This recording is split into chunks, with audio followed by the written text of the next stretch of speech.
तो मैं आपको बता दूं कि रुचि धर्मन पाठशाला का जो आज से प्रोग्राम चालू हुआ है बच्चों, उसमें हमने 2 टाइप्स के कोर्स रखे हुए हैं, जैसा आपको पता ही है। उसके लिए मैंने एक सेपरेट वीडियो बनाया हुआ है। एक कोर्स वो है जो रिकॉर्डेड है ना, और दूसरा कोर्स जो है जो लाइव चल रहा है, जो न्यू कोर्स है। आप ये समझ सकते हैं कि न्यू है और यहाँ पर रिकॉर्डेड है, दोनों ही चीज बता दूं। ये जो आपका रिकॉर्ड कोर्स है, रिकॉर्ड कोर्स में आपको 2 कोर्स मिलेंगे जो ऑलरेडी हम पहले की क्लासेस ले चुके हैं, है ना। जो बच्चे उन क्लासेस को ऑलरेडी ले चुके हैं एज एन लाइव क्लास, उसको हमने एज एन रिकॉर्डेड क्लास आपको प्रोवाइड करा है ना। चूंकि इसमें हर टाइप के बच्चे हैं आज, तो हम इसमें जनरल एक बात कर लेते हैं। उसमें हमने एक कोर्स जो है वो 15 टेस्ट का रखा है और एक कोर्स जो है वो 20 टेस्ट का रखा है, जिसमें 19 टेस्ट है और एक लाइव आपका डाउट क्लियरिंग सेशन रहेगा। टोटल यहाँ पर आपके 20 हमने वहां पर जो लेक्चर है या 20 जो टेस्ट है उनको शामिल करा है। अब वो जो सारे टेस्ट हैं वो ऑलरेडी हो चुके हैं, आपको वो बल्क में मिले हैं। आपको वहां पर अपने हिसाब से उन टेस्ट को सॉल्व करना है, अपने हिसाब से उसके आंसर को लगाना है रिकॉर्डेड में। मतलब रिकॉर्डेड मतलब आप ये समझ रहे हो कि ऑलरेडी आपका कोर्स बना हुआ है, आप अपने हिसाब को एक टाइम लिमिट में बांधिए, उस कोर्स को सॉल्व करिए, आपको वहां पर रिकॉर्ड लेक्चर मिल जाएंगे। उस रिकॉर्ड लेक्चर से आपको अपने आंसर को क्या करना है, टैली करना है। That is called recorded course. अभी जो हमने न्यू चालू किया है, जिसमें आप ये लाइव देख रहे हैं, इस लाइव कोर्स में हमने सेम वही कोर्स करा है जिससे हमारे सबसे ज्यादा रिजल्ट मिले थे अभी तक के, है ना। कौन सा कोर्स, ये जो आपके द्वारा बहुत ज्यादा पसंद किया गया है, उसमें भी 3 चीजें हैं। पहली वो चीज कि केवल किसी बच्चे को ऐसा लगता है कि नहीं अभी हमारे पास में इतना टाइम नहीं है, इतना मनी नहीं है, या फिर हमने 2 3 4 बार मेंस दे चुके हैं, तो हमें इस बात का अनुभव है कि आंसर को कैसे लिखना है। हमको केवल क्वेश्चन पेपर खुद से सॉल्व करना है और उसका आंसर चेक करना है। तो उसके लिए हमने 299 वाला प्रोग्राम रखा है, या फर्स्ट हमारा 1.1 रखा है, जिसमें क्या होगा कि केवल क्वेश्चन पेपर मिलेगा और उसका आंसर की आपको मिलेगी, आंसर की इस तरीके की। दूसरा कोर्स है जिसमें आपको क्वेश्चन पेपर के साथ में आंसर की, और आंसर की के साथ में ये जो लाइव डिस्कशन चल रहा है वो लाइव डिस्कशन मिलेगा। और जो तीसरा कोर्स है, उस तीसरे कोर्स में आपको यहाँ पर क्वेश्चन पेपर, जो कि आपको अभी मिल चुका होगा इस लेक्चर को देखने से पहले, इसके अलावा उस क्वेश्चन पेपर की आंसर की जो ऑलरेडी आपके पास पहुंच गई होगी अभी थोड़ी देर पहले, ठीक है। और तीसरा जो है, ये जो मैं आपको बता रही हूं, लाइव डाउट क्लियरिंग सेशन या डिस्कशन, आंसर की मिल चुकी है, इसलिए हम आंसर की पे ही डिस्कशन करेंगे, है ना। यहाँ पर उस आंसर को कैसे, क्या उसका मॉडल आंसर था और किस तरीके से लिखा जा सकता था, क्या उस आंसर में आपको कोई डाउट है, उस पर डिस्कशन किया जाएगा। और 4th स्टेप इसका जो होगा कि जैसे ही ये आपका टेस्ट होगा, उस डिस्कशन के पहले आपको ये कॉपी सबमिट करनी होगी विद इन 1 आवर। मतलब 12 बजे तक आपकी ये जो कॉपी है वो सबमिट हो जानी चाहिए, क्योंकि अभी इतना है तो उसके लिए टाइम लिमिट उतना ही होगा। एफएलटी के लिए टाइम लिमिट हम आपको ज्यादा देंगे, 2 घंटे की। तो 1 घंटे के अंदर में आपकी कॉपी यहाँ पर लिखकर प्लस सबमिट हो जानी चाहिए। चूंकि इसकी टाइम लिमिट रहेगी, तभी आपको ऑफलाइन जैसे या एग्जाम जैसे माहौल क्या करेगा, प्रोवाइड करेगा। तो आपको एक टाइम लिमिट दी गई है, उस टाइम लिमिट के अंदर में ही आपको कॉपी क्या करनी होगी, सेंड करनी होगी। अब प्रश्न ये उठता है कि मैडम हम कॉपी कहाँ पर सेंड करें। तो आपने जैसे ही इस कोर्स को ज्वाइन किया है, इस कोर्स का एक व्हाट्सएप ग्रुप बन गया है, उस व्हाट्सएप ग्रुप पर आपको ये कॉपी सेंड करनी है, ठीक है। अगर वहां पर थोड़ी बहुत दिक्कत जाती है तो आप ये जो नंबर मैं दे रही हूं उस नंबर पर संपर्क कर सकते हैं, या इस पे भी अपनी कॉपी सेंड कर सकते हैं, लेकिन उस ग्रुप पे आपको सेंड करना है, या इस नंबर पर कॉल करके पूछ सकते हैं। नंबर है 6265, ठीक है, 817557। इस नंबर पर आप जैसे ही कॉल करेंगे, इस नंबर पर आपको बता दिया जाएगा कि कॉपी कहाँ सबमिट करनी है, या आप इस नंबर पे भी कॉपी सबमिट कर सकते हैं, ठीक है। लेकिन किस कंडीशन में, जब वहां पर आपको कोई उस ग्रुप में कॉपी सेंड करने में दिक्कत जा रही है, या आप इस नंबर पे कॉल करके पूछ सकते हैं। बात समझ में आई, ठीक है। और इस नंबर पर जब आप अपनी कॉपी सेंड करेंगे तो कॉपी जो रहेगी वो किसी भी, ऐसा नहीं कि आपको जिस कॉपी में मन कर रहा है उस कॉपी में आप लिख लेंगे, वो एमपीपीएससी मेंस की कॉपी होगी। उसकी मॉडल कॉपी जो है रुचि धर्मन पाठशाला वाली आपके पास में अवेलेबल है है ना। कहाँ अवेलेबल है, तो जहां फ्री कॉर्नर में जाएंगे आप, तो आप पेपर 5 और पेपर 6 की कॉपी को देखेंगे। उस कॉपी का प्रिंट का ऑप्शन अवेलेबल है फ्री सेक्शन में, जहां पर फ्री कॉर्नर बनाए रुचि धर्मन पाठशाला के एप्लीकेशन से। वहां से पेपर 5 और पेपर 6 की कॉपी आपको क्या करना है, डाउनलोड करके पहले से रख लेना है। ठीक है। अब बारी आती है हमारी कि हम आपको कॉपी कब तक चेक करके देंगे। तो आपके पास में केवल 1 ही घंटा है, उसी 1 घंटे में आपको पेपर को सॉल्व करना है, कोई मनमानी नहीं चलेगी। टाइम फिक्स है ना। बंधना पड़ेगा बेटा, मेंस देना है तो ऐसा नहीं कि रात में तो रात में अपने हिसाब से, नहीं, ये अपने हिसाब से वाला नहीं है ना। इस बार आपको टाइम लिमिट में बंध के देना है। अपने हिसाब से वाले कोर्स बाकी के हैं, आप उनको ज्वाइन कर सकते हो। कि अपने हिसाब से टेस्ट लिखो, अपने हिसाब से देखो, आंसर की रखी हुई है, अपने हिसाब से चेक करो, डिस्कशन है उसमें मैंने डिस्कशन बताया हुआ, अपने हिसाब से देखो। और जब भी मैं लाइव आती हूँ शनिवार को, अपने हिसाब से डाउट पूछो पेपर सॉल्व करके, है ना। और एग्जाम जैसे माहौल है तो फिर हमारे हिसाब से चलना पड़ेगा। अब बारी आती है हमारी, क्योंकि जब मैं आपको इतने नियमों में बांध रही हूं तो मेरे लिए बारी ये आती है कि खुद भी तो नियम में बांधो। बिल्कुल सही। तो हम आपको जो कॉपी चेक करके रिटर्न करेंगे उसकी पीडीएफ, वो जो भी नेक्स्ट टेस्ट का डेट होगा उसके पहले आपकी कॉपी आपके पास आ जाएगी, है ना। तो सेकंड टेस्ट जो भी आपका 2 दिन के गैप के बाद में है, तो इस 2 दिन में चाहे जितनी भी कॉपी है हम आपको सबमिट करके वो प्रोवाइड करेंगे पीडीएफ बनाकर। ठीक है, जिस नंबर से ये कॉपी आई है उसी नंबर में। ठीक है, चलिए जी। इसीलिए कॉपी पर अपना नाम मेंशन करना जरूरी है। बिना नाम के हम बच्चे को ढूंढते रह जाएंगे। और नाम के साथ में आपका फोन नंबर, जिस फोन नंबर से आप रजिस्टर है। आई रिपीट अगेन, कॉपी में 2 चीजें आपकी मेंशन होना जरूरी है, आपका नेम और आपका मोबाइल नंबर। बाकी कोई रजिस्ट्रेशन नहीं, कुछ नहीं। नेम इसलिए कि हमको पता तो चले, है ना। और नंबर इसलिए क्योंकि हम इसी नंबर पर सेंड करेंगे आपको, है ना। हालांकि जिस नंबर से आई है उसी नंबर पे सेंड करेंगे, लेकिन उसी नंबर का यूज करें, एक ही नंबर रखें। तो ये कुछ बेसिक इंफॉर्मेशन थी। गॉट इट बेटा। इससे रिलेटेड कोई डाउट हो तो पूछ लीजिए, किसी भी प्रकार का कोई डाउट कि मैम मेरे को समझ नहीं आ रहा कॉपी कहाँ सेंड करनी है, मैम मेरे को समझ नहीं आ रहा कितने घंटे में कॉपी लिखकर सेंड करनी है, कोई भी डाउट, है ना, कोई भी डाउट, किसी भी प्रकार का कोई भी डाउट अगर आपके मन में है तो पूछ लीजिए। सौम्या, अर्जुन या जो भी बच्चों को कोई डाउट हो, कॉपी कैसे, जैसे अर्जुन तो मुझे लग रहा है कि इसके पहले भी हमारे टेस्ट सीरीज या सौम्या भी प्रोग्राम में है, तो उनको ऐसा कोई डाउट नहीं है, चीजें क्लियर है। इसके अलावा किसी को भी कोई डाउट है? यस और नो, जल्दी बोलो। हाँ, यस, यस डाउट के लिए बोला कि डाउट क्लियर है इसके लिए बोला?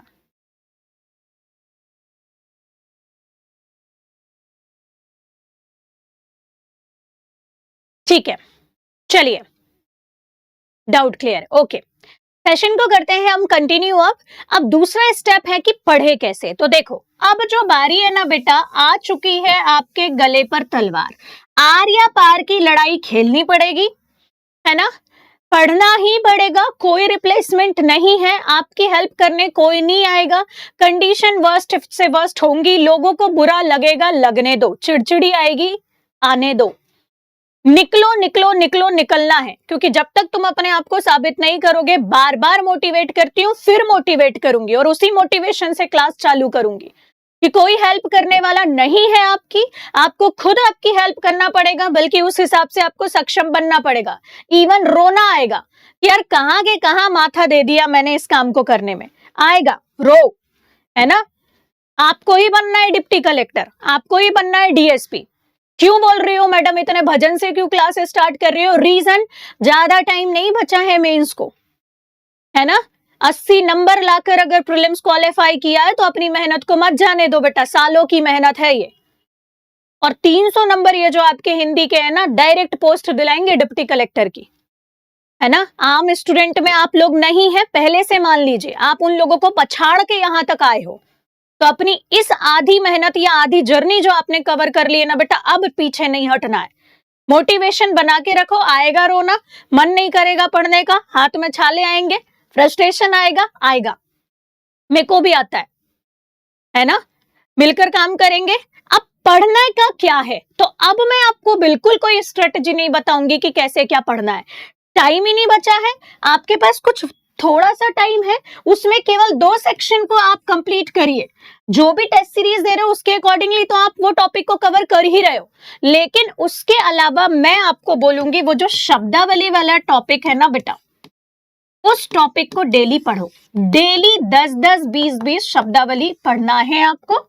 और उसके बाद में अगर थोड़ा बहुत यकीन है, 1-2 बार अगर हिंदी पढ़ लिए, तो मैंने आपको इस बार इतना गैप दिया है टेस्ट में कि आप एक टॉपिक को पढ़ सकते हो, आज के वाले टॉपिक को छोड़कर, है ना। तो आपको वही टॉपिक पढ़ना है और उसके अकॉर्डिंगली हिंदी को क्या करना है, कंप्लीट करना है।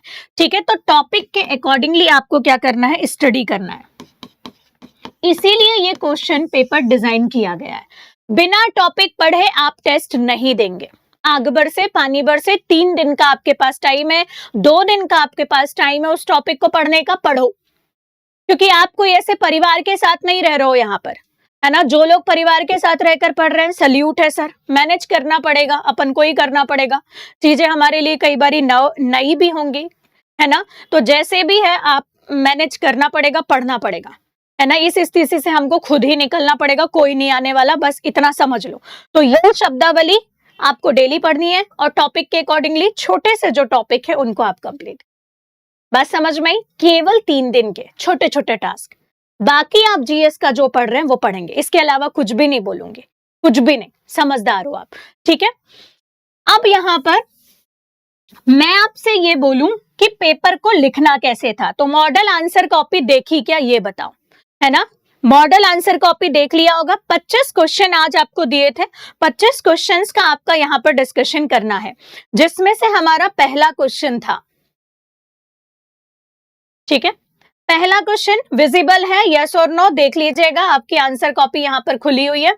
आपको पेपर में भी अभी तक का मैं बता दूं 4 लाइन मिलेंगी। इन 4 लाइनों में अभी चूंकि मॉडल आंसर लिखा हुआ है यहाँ पर, है ना, पैटर्न्स नंबर ऑफ मैं आपको और बताते जाऊंगी यहाँ पर कैसे लिख सकते थे। इसमें आपको कोई डाउट होगा आप पूछते जाइएगा, अभी चलती क्लास में, लाइव क्लास का यही फायदा है, ठीक है। और उसके बाद में आपकी कॉपी चेक करके भी आपको बताऊंगी, मे बी पॉसिबल उसमें आपने कोई नया फॉर्मेट यूज करा होगा, अशुद्धियां लिखी होंगी, हो सकता है आपकी राइटिंग सुधारने की कुछ गुंजाइश होगी, आप पर्टिकुलर कोई शब्द गड़बड़ बना रहे होगे, तो वो वाला जो आपका गड़बड़ी है वो कॉपी से रिमूव हो जाएगी, क्योंकि कॉपी चेक करने का फायदा यही होता है ना। और लाइव डिस्कशन कई बार कॉपी नहीं है तो उसका फायदा ये होता है ना। अब देखिएगा, पहला प्रश्न था रस को परिभाषित करिए।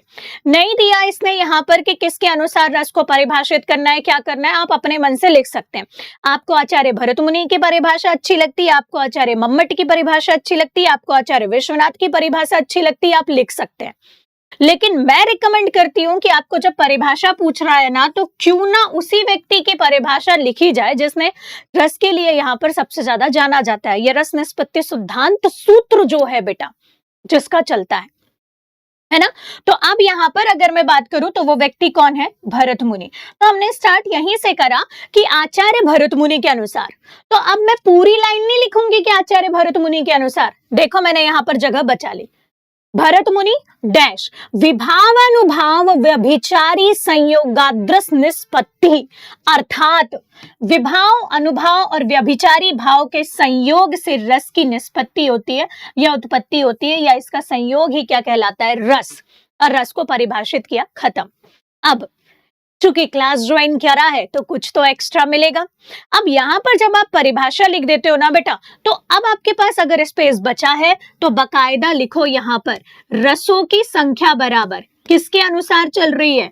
ये भरत मुनि का नाम लिखा है तो इन्हीं के अनुसार लिख दो यहां पर 08 और यहां पर लिख दो शांत रस को नहीं माना,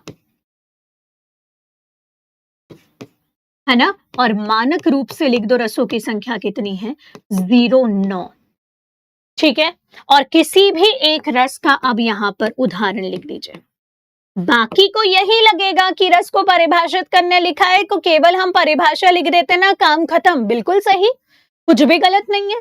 लेकिन आपके आगे वाली कॉपी अगर रस का एग्जाम्पल लिख देगी, रस की संख्या लिख देगी, है ना, रस के पितामह लिख देगी या कुछ और लिख देगी जो एक्स्ट्रा आपकी कॉपी से है, तो है ना, तो वो आपके नंबर कम कर सकता है। तो एटलीस्ट 3 पॉइंट यहां पर आप लिख दें, जरूरी नहीं है 3 पॉइंट है 3 नंबर में, तो लिखें, लेकिन हिंदी में जरूरी है, क्योंकि हिंदी आपका 2 मार्कर नहीं पूछ रहा है, याद रखना। हिंदी का पैटर्न वही पुराना है, तो उसको एज ए 2 मार्कर मत डील करना जो जीएस वाला है आपका, इसका पैटर्न अलग है बेटा। तो यहाँ पर कोई भी एक उदाहरण लिख दो कि बुंदो लो हर बोलो के मुंह हमने सुने कहानी थी, खूब लड़ी मर्दानी वह तो झांसी वाली रानी थी, और ब्रैकेट में लिख दीजिए वीर रस। कोई भी एक रस का उदाहरण, अगर आपके पास एक लाइन हो तो, या जो भी आपको लिखना है वो लाइन लिख दिया। Got it? इसके अलावा और कोई पैटर्न नहीं, जरूरी नहीं है, कोई पैटर्न नहीं। ठीक है, ठीक है। तो ये आप कुछ चेंजेस आपके इस मॉडल आंसर में कर सकते थे। ठीक है बेटा, या आप किसी और के अनुसार परिभाषा भी लिख सकते थे। समझ में आ रही है बात?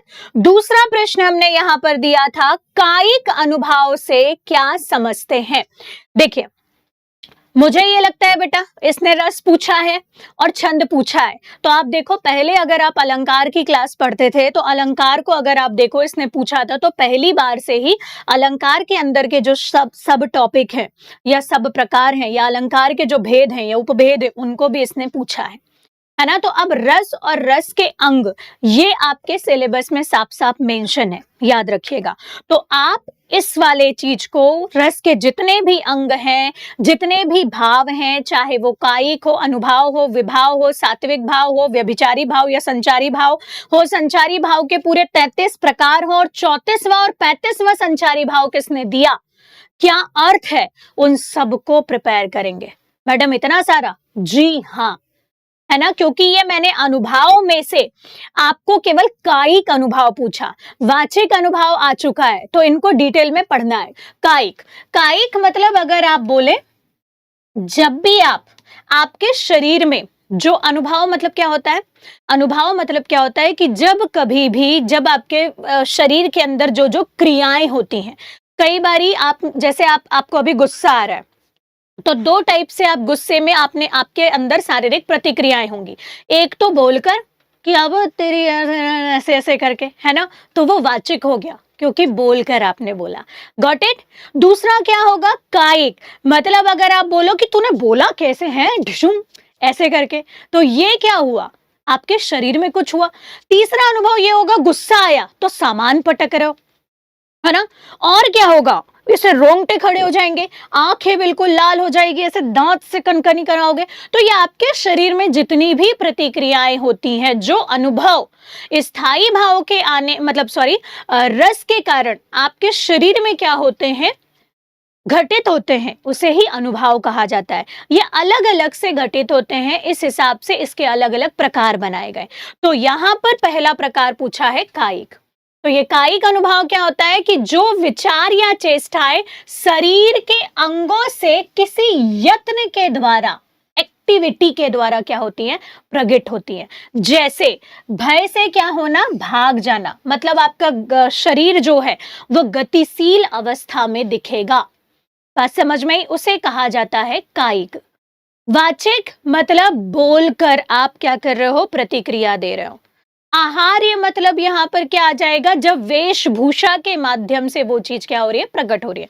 तो अलग अलग प्रकार के यहाँ पर अनुभव उसने बताया यहाँ पर, ठीक है, तो जिसमें से कायिक आपको यहाँ पर देखना है। Got it? फिर इसके अंदर प्रकार भी होते हैं, वो अभी आपको नहीं देखना है, तो सिंपल आपने लिख दिया कायिक अनुभव क्या होता है। अगला आ रहा है, चौपाई का एक उदाहरण बताइए। अब सिंपल बोला, आपको चौपाई का उदाहरण आपको बताना है, तो अभी हमने यहाँ पर उदाहरण लिख दिया। क्या लिखा, जादिन ते हरि गभी आए, सकल लोक सुख संपत्ति छाए। चौपाई का उदाहरण कैसे लिख पाए, एक ट्रिक बताती हूँ कि जब भी आपको चाहे रोला, चाहे चौपाई, चाहे उल्लाला, ठीक है, अब उल्लाला तो है नहीं आपके में, दोहा, छंद और चौपाई है, ये 3 चीज हैं। तो आप इनके एक एक उदाहरण याद करके गांठ बांध के रख लो, एक एक उदाहरणों को। ये मैं पहले भी बता चुकी हूँ, जो पुराने बच्चे हैं अभी भी यही चीज बोलूंगी कि एक एक उदाहरणों को यदि आप गांठ बांध के रख लेते हैं, आपको याद रहता है। और इनको ऐसे याद करना, ठीक है, कि आपकी एक सिंगल मात्रा भी गलत ना हो। क्यों गलत ना हो? क्योंकि अगर आप देखें, आपने अगर एक मात्रा को भी गलत कर दिया तो आपकी वो चौपाई चौपाई रहेगी ही नहीं। मतलब चौपाई वह होती है। अब उदाहरण बोला है तो मैडम मैं ना बताऊं क्या इसको? बताओ। अब चूंकि मॉडल आंसर में अपन को ये चीज देखनी थी तो अपन ने जो पूछा वो डायरेक्ट बता दिया। चौपाई का उदाहरण इसने पूछा, आपने उदाहरण लिखा।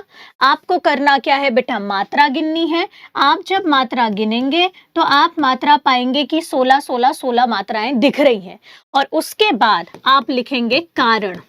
क्या? चूंकि इसके प्रत्येक चरण में 16 मात्राएं हैं, अतः ये क्या है? चौपाई है। इतना आप एडिशनल ऐड कर सकते हैं इसमें, अदरवाइज आपकी मॉडल आंसर की यही रहेगी। बात समझ में आई? चौपाई। या फिर आप यहाँ पर इसकी एक विशेषता जो है, अब आपके पास में उधर बॉक्स खाली है, आपने उसको थोड़ा सा चौड़ा करके लिखा और यहाँ बॉक्स में लिख दीजिए जो भी इसकी विशेषता होती है कि इसके अंतिम पद पर गुरु गुरु आता है। बात समझ में आई? या अंतिम जो इसका तुकांत होता है उसमें गुरु गुरु आ रहा है, लघु लघु आ रहा है, लघु गुरु आ रहा है, लघु गुरु लघु, या फिर यहाँ पर जग गण से रिलेटेड कोई विशेषता आपको पता है, जो भी इसकी एक विशेषता है उस एक विशेषता को आप यहाँ पर बॉक्स बनाकर भी लिख सकते हैं। इतना आप एक्स्ट्रा कर सकते हैं, इसके अलावा कुछ भी नहीं कर सकते। तो एक पैटर्न इसका लिखने का ये हो गया, दूसरा पैटर्न ये हो गया। मैडम कोई और तरीका? और एक तरीके में आप ये कर सकते हैं कि आप पहले ये बता दीजिए कि चौपाई क्या है। ठीक है, तो चौपाई क्या है उसकी परिभाषा बता सकते हैं आप, पहला क्या है। उसके बाद आप चाहे तो क्या बता सकते हैं? उसका उदाहरण, जो आपने ये लिखा ये उदाहरण लिख दिया, और उसके बाद उसकी एक विशेषता, यदि स्पेस है तो, और नहीं है तो इस विशेषता को हटा दीजिए और केवल यहां पर उसकी मात्रा गिनकर लिख दीजिए। लघु गुरु, गुरु लघु, लघु गुरु, ये मात्रा लिख कर दीजिए। तो 3 पैटर्न मैंने एक आंसर को लिखने के आपको बताए। गॉट इट बेटा? ठीक है, कहीं पर भी कोई डाउट होगा आप जरूर पूछिएगा। ठीक है, अगला प्रश्न आपका देता है, दोहा छंद की 3 विशेषताएं बताइए। अब देखिए, दोहा छंद की 3 विशेषताएं आपसे पूछा है। अब प्रश्न ये उठता है, पहला तो ये कि वो क्या है, वही उसकी यहाँ पर क्या आएगी? विशेषता के रूप में आएगी। तो दोहा आप किसे कहते हो? कि एक छंद का प्रकार है। कौन से छंद का? ठीक है, सममात्रिक छंद का, अर्ध सममात्रिक छंद का, विषम मात्रिक छंद का, वार्णिक छंद का, किस प्रकार का प्रकार है? तो वहीं से तो चालू होगा। तो पहली विशेषता यही कि ये अर्ध सममात्रिक छंद है जिसके 2 पद होते हैं और हर पद में कितने चरण होते हैं? 2 चरण होते हैं। अब आप चाहते तो इन दोनों विशेषता को अलग अलग करके भी लिख सकते थे। अब आप अलग अलग करके कब लिखोगे? जब आपको पता है यहाँ पर इससे अधिक विशेषताएं कि मैं इनमें से 3 विशेषताएं बना सकता हूं, तब। अदरवाइज आपको 4-5 विशेषता पता है तो 2-2 विशेषता को मर्ज करके भी लिख सकते हो। गॉट इट बेटा? दूसरा, यहाँ पर इसके विषम चरण में 13 और सम चरण में 11 मात्रा होती है। इसकी जगह आप ये भी लिख सकते थे कि इसके प्रथम और तृतीय चरण में 13 मात्राएं होती हैं और यहाँ पर जो द्वितीय और चतुर्थ चरण होता है उसमें 11 मात्राएं, लेकिन इतना लिखने में आपका स्पेस अधिक लगता। तो बेटर है, आपने चरण पढ़े हैं, आपको चरण का प्रकार पता है कि सम चरण और विषम चरण 2 प्रकार से होते हैं। सामने वाला हिंदी का प्रोफेसर है बेटा, वो समझ जाएगा, अंडरस्टूड है कि जो सम चरण का मतलब है उसका तात्पर्य ये है कि दूसरा और चौथा चरण, और विषम चरण पहला और तीसरा। अगर आपको वहां पर स्पेस यहां बचा है तो आप यहीं पर उसका बॉक्स बनाकर उदाहरण लिखकर बता सकते हैं, क्योंकि उदाहरण एक्स्ट्रा है। इसने आपसे क्या पूछी है बेटा? विशेषता, है ना? तो आप इसमें देखिएगा आंसर में मैं कुछ चीजें ऐड बता रही हूं, है ना? जो पूछा है वैसा नहीं कि क्या क्या किया जा सकता है। यही फायदा है अपना डिस्कशन का। तो आपने यहां पर क्या किया? एक उदाहरण बता दिया। यहाँ सामने वाले को क्लियर भी हो जाएगा कि लो भैया, यहाँ 13 फिर 11 फिर 13 और फिर 11। अगर आपके पास स्पेस होता है तब की बात कर रही हूं। और प्रारंभ में इसका जगण निषेध है। अगर आप देखो तो ये मैंने अपने रुचिधर्मन पाठशाला के कोर्स में ये सारी चीजें बताई हुई है कि आप जो वार्णिक छंद का सबसे महत्वपूर्ण जो चीज है वो है गण, है ना। गणों की गणना करना जो है या गण जो है वो ज्यादा इंपॉर्टेंट होते हैं मात्रिक छंद की जगह वार्णिक छंद में। लेकिन मात्रिक छंद में भी आप गण का प्रयोग कर सकते हो, जैसे आप ये देख रहे हो विशेषता के रूप में कि इसमें ये गण निषेध रहता है, इसमें ये गण निषेध रहता है, ये गण निषेध रहता है। यूजुअली इस विशेषता को कोई बताता नहीं है और लिखता नहीं है, क्योंकि वो व्यक्ति पढ़ ही नहीं रहा है कि ये गण मतलब किस में जगण निषेध रहता है, किस में तगण निषेध रहता है, किस में मगण निषेध रहता है। अगर वो कंफ्यूजन होता है तो ऐसी कंडीशन में आप ये वाली जो विशेषता है अन्य विशेषता को दो रूप में लिख दीजिए, या दो ही विशेषता बनती है तो तीसरा पॉइंट क्या हो सकता है, आप उदाहरण लिख दीजिए। उदाहरण को एज एन विशेषता में यूज कर लीजिए। लेकिन किसी भी कंडीशन में जब विशेषता पूछिए तो 3 विशेषता से कम नहीं लिखना है ना। तो मैंने आपको इससे ज्यादा विशेषता देती, नंबर ऑफ पैटर्न्स लिखने के यहां पर बता दिए। गॉट इट बेटा। अगला प्रश्न आपका आता है कि सोंधवाड़ी बोली 3 नंबर में इस बार बोली से रिलेटेड प्रश्न देखने को मिलेंगे। अगर मैं बात करूं सोंधवाड़ी बोली की, तो अगर आप देखें तो मालवी, बुंदेली, ठीक है, निमाड़ी और बघेली, ये 4 बोली आपके सिलेबस में है। तो जब भी आप बोली पढ़ेंगे तो इन बोलियों में बेटा आपको जो है ना इनकी उपबोली भी पढ़ना है ना। ज्यादा उपबोलियों की डिटेल सबसे ज्यादा जो मिलती है उसमें मालवी और बुंदेली जो है उसका भर भर के कंटेंट मिलता है, बाकी बोलियों का कंटेंट इतना नहीं मिलता है।